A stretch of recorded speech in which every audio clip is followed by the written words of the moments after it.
नमस्कार। आइए हम सब समझते हैं और सुनते हैं एक कहानी। ये कहानी है इंडियन सब कॉन्टिनेंट की, जिसमें भारत, पाकिस्तान, अफ़गानिस्तान और चीन और इससे दूर, बहुत दूर अमेरिका की किस्मत जुड़ी हुई है। एक ऐसा देश अफ़गानिस्तान जो कभी किसी से हारा नहीं, जिसने बल्कि विश्व के सबसे शक्तिशाली देश रूस और अमेरिका को भी नाको तले चने चबवा दिए। आइए समझते हैं इस देश की दुर्दशा और आने वाला भविष्य, और भारत का इस पे क्या प्रभाव होगा और इसका भारत पे क्या प्रभाव होगा। आइए समझते हैं। सामने ही आपको दो व्यक्ति दिख रहे होंगे जो खुद नहीं जानते कि इनकी सत्ता कब तक टिकेगी। आपको बाएं साइड दिखेंगे अब्दुल्ला जो CEO हैं अफ़गानिस्तान के, और दाहिने साइड देखेंगे अशरफ गनी जो राष्ट्रपति हैं अफ़गानिस्तान के। ये दोनों की किस्मत बहुत जल्द पलटने वाली है। इसका कारण है अफ़गानिस्तान के तालिबान और अमेरिका के पीस डील, जिसको ब्रोकर्ड किया है पाकिस्तान ने दोहा में। हाल ही में एक पीस एकॉर्ड साइन हुआ है अमेरिका और तालिबान में, क्योंकि अमेरिका भी 18 साल 19 साल से लड़ते लड़ते थक चुका है, और डोनाल्ड ट्रंप किसी भी कीमत पर वहाँ से अपने सैनिकों को वापस ले जाना चाहते हैं। इसलिए वे बहुत ज़्यादा दूर की तो नहीं, लेकिन थोड़ी दूर की सोच रहे हैं वो। अपना थोड़ा फ़ायदा सोच रहे हैं वो, क्योंकि बहुत जल्द 2020 के लास्ट में ही अमेरिका में इलेक्शन है। तो वो अपने कॉन्स्टिट्यूंसी को एड्रेस करने के लिए वहाँ से अपने सोल्जर्स को वापस लाना चाहते हैं। इसलिए अब ये बहुत ज़्यादा अपरिहार्य हो चुका है। इसका भारत पे क्या इफेक्ट होगा, तो आइए हम समझते हैं। ये है तालिबान का लीडर मुल्ला बरादर, जिसका पूरा नाम है मुल्ला अब्दुल गनी बरादर, जो तालिबान का फाउंडर भी माना जाता है।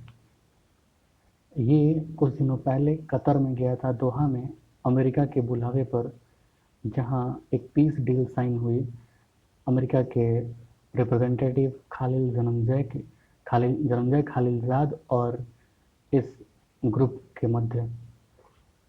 इसे ब्रोकर्ड किया था पाकिस्तान ने। तो जाहिर सी बात है कि पाकिस्तान का हस्तक्षेप ही भारत के लिए संशय और खतरा उत्पन्न करता है। आइए हम समझते हैं कि इसका भारत पे क्या इफेक्ट होने वाला है। ये ग्रुप जो कि अफगानिस्तान का 60 to 70% एरिया होल्ड करता है अभी भी, और बहुत जल्द ये पूरे अफगानिस्तान पे कब्जा जमा के वहाँ का शहंशाह बनने वाला है। तो जाहिर सी बात है वो दो शख्स जो पहले आपको दिखते रहे थे, उनका कोई वजूद नहीं रहेगा।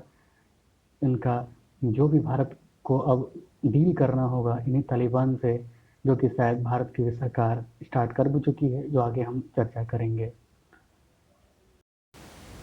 देखिए, ये आपको दिख रहा होगा पाकिस्तान का फॉरेन मिनिस्टर है शाह मोहम्मद कुरैशी, और अफगानिस्तान के लीडर हैं जो मिल रहे हैं। और इनकी यही जुगलबंदी भारत के लिए परेशानी का सबब बन सकती है। और इसका नमूना हमें वहाँ बहुत जल्दी दिखा, जिसमें तालिबान के एक प्रवक्ता द्वारा पाकिस्तान ने ये कहलवा दिया कि बहुत जल्दी ही पीस रिकॉर्ड साइन होने के बाद वे भारत की तरफ मुख मोड़ेंगे, क्योंकि कश्मीर का मुद्दा अनसुलझा हुआ है और वे वहाँ पे जिहाद करेंगे। इनका अभी तक ये सपना कि भारत में गजवाए हिंद का जो सपना है वो अभी तक पूरा नहीं हुआ है, और ये उसे पूरा करना चाहते हैं। ये पाकिस्तान के खुराफाती दिमाग का ही है कि हक्कानी नेटवर्क, जिसका पूरा का पूरा कुनबा ही पाकिस्तान में बसता है। और जो अभी आपको लीडर दिखाया गया था, तब तालिबान का जो लीडर था मुल्ला अब्दुल घनी बरादर, उसकी भी पूरी की पूरी फैमिली पाकिस्तान में ही रहती है। तो जाहिर सी बात है कि वो कुछ भी करेंगे वो पाकिस्तान के अंडर प्रेशर में ही करेंगे। लेकिन हाल के समय में जन्मजय खालिलजाद का भारत में आना और उनका भारत के लीडर से और यहाँ के मंत्री foreign minister Shri S Jaishankar ji से मिलना और भारत का पाकिस्तान में हस्तक्षेप और अफगानिस्तान में हस्तक्षेप तालिबान शांति समझौते में करने की गुजारिश करना एक बहुत बड़ी मिसाल है जो आगे हम आपको दिखाएंगे। आइए समझते हैं अब कहानी, क्योंकि हमने लगभग आपको सारे कैरेक्टर्स के बारे में बता दिया, जिसमें अफगानिस्तान के राष्ट्रपति अशरफ गनी और वहाँ के सीईओ अब्दुल्ला अब्दुल्ला, ये कभी एक दूसरे के सबसे बड़े शत्रु हुआ करते थे, लेकिन आज सत्ता के लिए ये दोनों एक दूसरे के मित्र बने बैठे हैं, एक दूसरे के पार्टनर बने बैठे हैं और वहाँ की कैबिनेट में आधा आधा की हिस्सेदारी इन दोनों की। स्थिति यूँ बदलती है कि जो अफगानिस्तान 1000 सालों से कभी भी शांत नहीं रहा, सिर्फ एक बार जब महाराजा रंजीत सिंह ने अफगानिस्तान पे हमला किया था और वहाँ पे कब्जा किया था, शाह शुजा को हराया था और कोहिनूर वापस लाया था, तभी वहाँ पे कुछ दिनों के लिए शांति थी और एक छत्र राज था। लेकिन उसके बाद और ना उसके पहले कभी भी अफगानिस्तान में शांति नहीं रहा। ये तो आपको महाभारत काल से दिखता होगा। शकुनी जो वहाँ का राजा हुआ करता था गांधार का, वो कभी वहाँ पे शांति रहने नहीं दिया।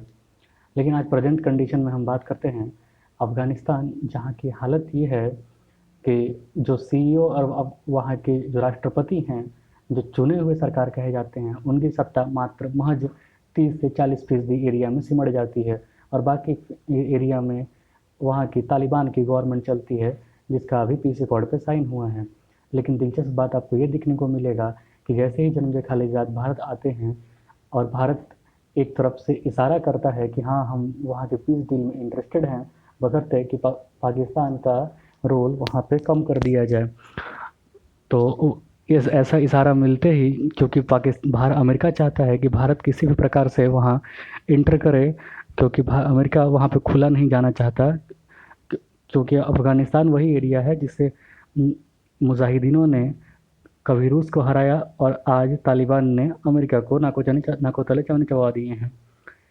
स्थिति ऐसे बदली कि तालिबान के जो प्रवक्ता हैं सुहेल शाहीन, उन्हें भारत के एक दिल्ली बेस्ड एक थिंक टैंक ने आमंत्रित किया था इंटरव्यू के लिए, और इस इंटरव्यू में सुहेल शाहीन ने भारत पर आरोप लगाते हुए, या कहिए कि भारत पे ये आक्षेप किया कि आपने हमसे कभी बात करने की कोशिश नहीं की, आपने सिर्फ वहाँ की गवर्नमेंट जो कभी भी वहाँ की पूरे जनता का आवाज़ नहीं बन पाई, आपने सिर्फ उसका साथ दिया और उसकी बातें सुनी, हमसे नहीं सुनी। लेकिन हम अभी भी चाहते हैं कि हमारे तरफ से जो बयान दिया गया है कि गज़वाए हिंद और हम अब कश्मीर को अभिन्न अंग नहीं मानते हैं, ये हम बयान वापस लेते हैं। और उन्होंने कहा कि हम ऐसा कभी नहीं चाहेंगे, कश्मीर भारत का अभिन्न हिस्सा है, हम चाहते हैं, हम मानते हैं और हम ये भारत का आंतरिक मामला है और उसमें हम कभी दखल नहीं देंगे।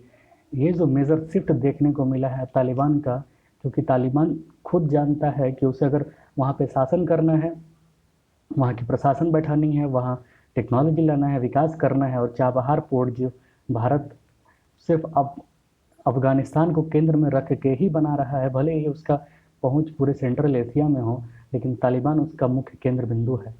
उसका फ़ायदा पूरा लेने के लिए, फ़ायदा उठाने के लिए, वहाँ डेवलपमेंट लाने के लिए और जितने भी इन्वेस्टमेंट है उन सबको लाने के लिए उसे भारत की मदद की ज़रूरत होगी।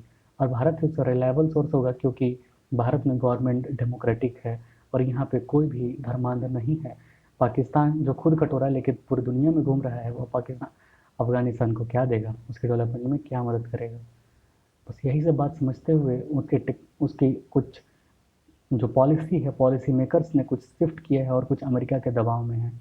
लेकिन कहाँ तक ये सफल होगा और कहाँ तक उनकी बातें सही हैं, ये समझने वाली बात होगी, क्योंकि उनकी मंशा अभी तक स्पष्ट नहीं हुई है। क्योंकि मंशा इसलिए स्पष्ट नहीं होती है क्योंकि तालिबान में भी छोटे छोटे बहुत सारे ग्रुप हैं जो हर रोज़ कभी कोई कुछ बोलता है, क्योंकि उनका आधा जड़ पाकिस्तान में है। जैसे हक्कानी नेटवर्क है, हक्कानी नेटवर्क आधे तालिबान को कंट्रोल करता है, इसलिए हम उन पर पूरी तरीके से भरोसा तो नहीं कर सकते। लेकिन भारत ने जो गलती 2003 में की थी, भारत ने कमिट किया था कि हम इराक में सोल्जर भेजेंगे 10,000 अमेरिका की मदद के लिए, लेकिन हमने नहीं भेजा। हमने अपना बैक स्टेप लिया जिसके बारे में हम आगे चर्चा करेंगे वीडियो में। लेकिन भारत के पास अभी मौका है, भारत को वहाँ पे ट्रुप्स भेजने चाहिए, क्योंकि अगर कोई भारत पे घुस के मारे उससे बेहतर है कि हम वहाँ पे घुस के मारें उसे। तो ये का अफ़गानिस्तान की कहानी है, और अफ़गानिस्तान की कहानी ऐसे ही अभी ख़त्म नहीं होने वाली है, ये 1000 सालों के पहले से चली आ रही है। वहाँ पे अस्थिरता कायम रहने वाली है, लेकिन वहाँ पे चीन से पहले हमें वहाँ पे घुसना होगा, क्योंकि चीन अगर अपना बेस बना लिया तो वो भारत को भटकाने के लिए, ताइवान से मुद्दा हटाने के लिए, किसी भी प्रकार से पीओके को कब्जे में रखने के लिए वो तालिबान का भरसक उपयोग करेगा ही करेगा। तो भारत सरकार की इस तरीके में किस तरह से स्टेप लेती है वो हम आपको बताते रहेंगे। धन्यवाद। आपको कैसा लगा हमारा शो कृपया बताइए, कमेंट कीजिए, और कुछ गलत लगे, कुछ इम्प्रूवमेंट की बात हो तो ज़रूर बताएं। धन्यवाद।